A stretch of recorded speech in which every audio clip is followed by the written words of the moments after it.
假日下晡，有伫上水图书馆之称的台南永康图书总馆传出悠扬的音乐声。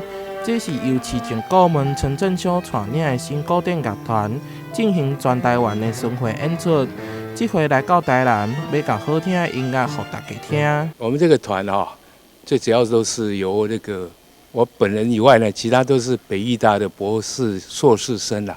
他们都是天才型的这个音乐家、演奏家，从小都得到各种名次了。所以我这次把他们组合起来我们弄一个台北新古典乐团，要想把这种好听的音乐散播给大家。新古典乐团是由小提琴、电子琴以及吉他所组成的。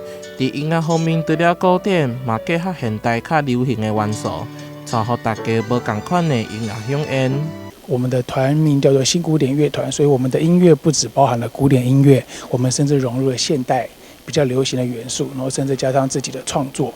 那希望未来可以带给大家更多好听的音乐。在短短1点钟内底，乐团将一首一首的歌曲演奏给大家听，阁有小朋友随着音乐的节奏舞动，让大家度过一个悠闲美好的假日。台南新闻杨顺怀采访报道。